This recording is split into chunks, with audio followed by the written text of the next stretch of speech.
Creo que todos estamos de acuerdo en que empezar a ver cine clásico no es algo fácil. Las películas antes se grababan de una forma totalmente distinta. Estamos acostumbrados ahora a que todo tenga mucho montaje, a la superposición de planos, a que haya mucho montaje en paralelo, que todo sea muy dinámico, porque tenemos mucho miedo a que algo sea estático, que nos aburra, que nos quedemos en un mismo sitio durante demasiado tiempo. Entonces, obviamente la forma de mirar las películas ha evolucionado mucho, hemos cambiado totalmente la perspectiva y ahora es un poco complicado sentarse a ver de primeras películas más antiguas. En este vídeo voy a tratar de recomendaros algunas que yo considero que son accesibles, que son historias entretenidas, bien filmadas, que les veo un interés especial. Todo desde mi perspectiva, no me he referido a un periodo muy concreto ni me he regido por ningún criterio, simplemente he cogido algunas que tengo en mi estantería que creo que son muy fáciles de ver y que son muy disfrutables para recomendároslas y de esa forma intentar que os acerquéis un poquito al cine un poco más antiguo. La primera con la que quiero comenzar es Luces de la ciudad.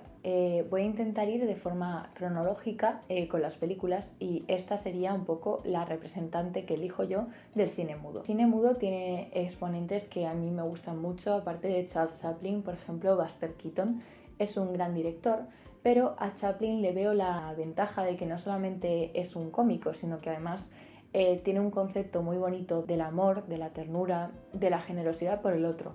Chaplin concibe el amor como básicamente eso, entrega y estar dispuesto a ayudar todo el rato a la persona a la que se ama. En este caso, él se enamora de una chica que es ciega y que vende flores. Entonces, en la película seguimos un poco las peripecias de Chaplin por la ciudad, teniendo que enfrentar a los obstáculos habituales, a ser pobre, etc., con el interés amoroso de ella. Es una película preciosa, hay otras de Chaplin que también son muy tiernas o que a lo mejor tiran a una vertiente más crítica como Tiempos modernos o La quimera del oro, u otras así también de este estilo como El chico, pero yo creo que esta para mí es la más bonita y más conmovedora que he visto. Avanzamos un poco en el tiempo y nos dirigimos ya al cine sonoro, entonces aquí os quiero enseñar Ninotchka. Ninotchka es una película de Ernest Lubitsch del año 1939, si no me equivoco, y está protagonizada por Greta Garbo, que fue una actriz muy importante. Trata básicamente de una sátira a los soviéticos. Ninotchka es una espía rusa que se dirige a París para intentar investigar un poco sobre algunas cosas porque su gobierno se lo ha pedido. Es una señora muy estricta, no tolera que se le saque un poco de su percepción del mundo, entonces conocerá a un señor que vive en París que precisamente tiene una mentalidad totalmente opuesta a la suya, pero a él le interesa a ella y trata un poco, ¿no?, de sacarla de su zona de confort. De nuevo, creo que esto comparte con Luces de la ciudad la ternura, la apreciación por el sentido del humor, la sutileza, ¿no?, de Lubitsch. Lubitsch fue un director alemán que luego tuvo mucha influencia en los demás. Se considera un poco el maestro porque tiene un sentido del humor sutil, delicado, elegante, un poco a través de lo visual, no solamente lo hablado. Ninotchka es una película que os recomiendo mucho porque es muy, muy entretenida y muy, muy conmovedora. De este mismo director os voy a recomendar también Ser o no ser. Quizá es más... quizá no. Yo creo que es más política que Ninotchka. Es del año 42 y es una sátira a los nazis. Si os dais cuenta, el 42 todavía la guerra mundial estaba sacudiendo a toda Europa. Así que me parece valiente haber hecho una crítica así. Sencillamente es una película muy, muy divertida, muy inteligente. Para quien a lo mejor le guste más el tema de la Segunda Guerra Mundial y demás, quizá le puede interesar más que Ninotchka porque tiene más contenido en ese sentido. Es un poco la peripecia de dos actores de teatro que se ven envueltos en un jaleo enorme, entonces llegan a colaborar con la resistencia a Hitler. Es genial, es simplemente magistral, os lo recomiendo muchísimo. La siguiente película que os vengo a recomendar es Casablanca. Casablanca creo que no necesita presentación. Es un poco quizá absurdo sacarla aquí porque a todos os sonará, pero simplemente está bien decir que es una película que es bastante accesible. Yo creo que no cuesta verla. Es más noir para aquellos a los que les guste un género, pues eso, más negro, más policíaco, más de aventuras. Casablanca es su película.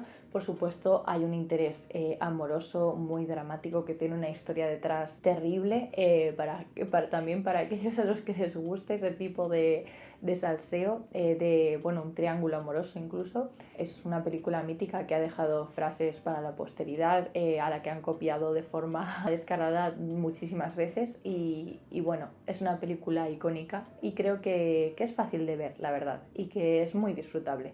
No es alegre, pero es disfrutable. Otra película, siguiendo un poco la temática más oscura, es El tercer hombre. El tercer hombre es una película que dirigió Carol Reed, pero según tengo y entendido, no sé si esto es verdad o no, Orson Welles, que participa en el reparto, es uno de los protagonistas, metió bastante la mano en la dirección.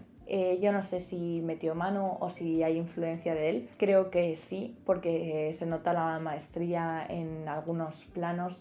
Yo diría que es un poco el Ciudadano Kane para aquellos que no queráis ver Ciudadano Kane. O sea, no llega a esa proliferación, ¿no?, de planos súper cuidadosos y extraños con esas iluminaciones y tal, pero es una forma de contar una historia muy interesante, muy misteriosa, intriga desde el primer momento, de forma pues muy bonita, estéticamente muy bonita.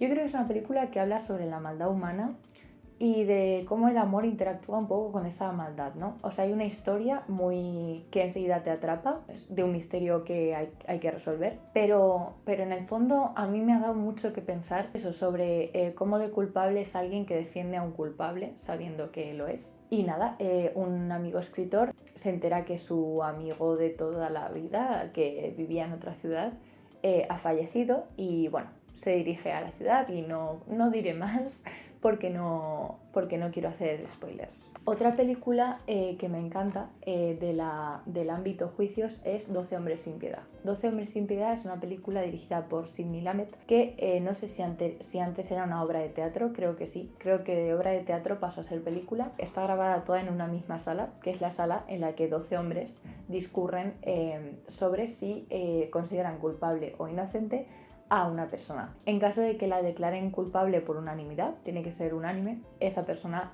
será condenada a muerte, con lo cual lo que tienen entre manos es bastante grave. Sin embargo, todos los asistentes al juicio pues se lo quieren quitar rápido encima, no quieren echarse mucho tiempo en ello porque de todas formas tampoco conocen a esa persona, salvo este señor de aquí, que es Henry Fonda, está interpretado increíble, que tiene dudas razonables sobre la culpabilidad de esta persona y quiere discurrir. Entonces, en la superficie es una película un poco, ¿no?, que trata de buscar argumentos por los que se puede hacer dudar de algo que parece evidente, cómo cuestionar un poco eso, cómo enfrentarse al resto, cómo lograr convencer un poco a los demás de que duden de algo. Pero en la profundidad pues habla de muchos complejos, de los fallos del sistema judicial, de las relaciones padre-hijo, en fin. Es una película que está súper bien interpretada, muy interesante y a pesar de que no nos movemos de la sala del juicio, yo creo que es entretenidísima.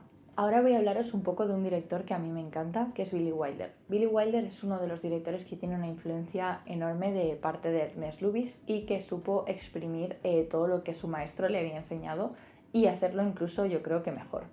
Por un lado os puedo enseñar Testigo de Cargo, que es una película que se basa en un relato de Agatha Christie. Sigue un poco, ¿no? Bueno, sigue totalmente en la estela de los juicios. Es un juicio hacia un hombre que se le acusa de haber matado a una señora mayor con la que se veía. Aparte de una película más noir en ese sentido, más de misterio, pues tiene los toques de humor que el director nos tenía acostumbrados. Un humor súper fino, muy inteligente y los personajes tienen ese encanto de, sin ser estereotípicos o sin que sean irreales, tienen todos un carácter muy marcado y juegan un rol, ¿no?, en la película que te hace como verla con muchas tonalidades, ¿no?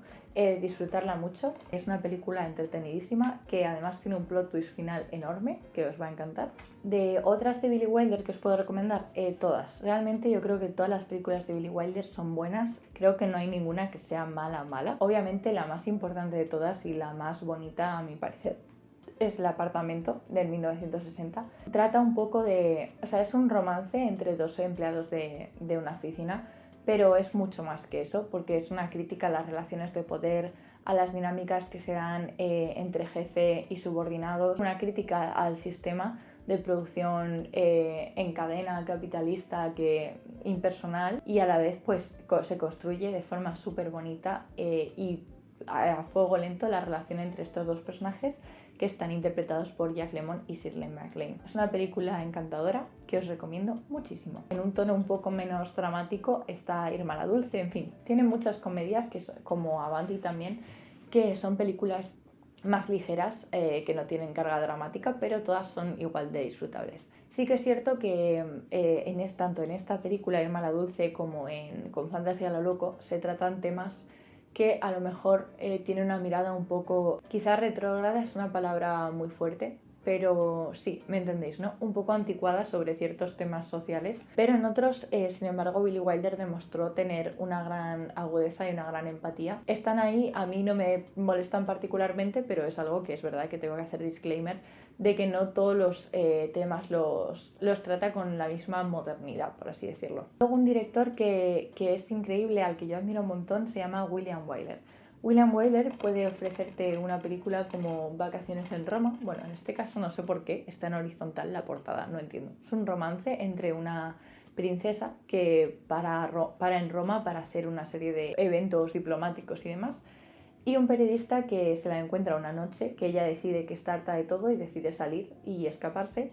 Y este periodista se la encuentra, la reconoce y decide pasar la noche con ella y seguirle un poco los pasos, porque es una gran exclusiva, obviamente. La química surgirá entre estos dos personajes, que al final el periodista se verá un poco en la encrucijada entre decidir qué hacer, si tirar más por el oficio o tirar más por lo personal. Es una película preciosa, súper comfort, un poco triste en parte, pero bueno, sobre todo buen sabor de boca, y además está rodada en Roma, que es un sitio precioso e increíble, y es una buena ruta turística también por la ciudad. Posterior, Cómo robar un millón, es una película sobre robos, obviamente, sobre un robo, pero en este caso en vez de ser a un banco, que a mí me parece que es un poco más aburrido, se trata de un robo a una galería de arte, con lo cual hay también una parte más artística, más sobre la falsificación, que a mí me interesa un montón y me gusta más que las películas que son robos a bancos. Y además es un guión súper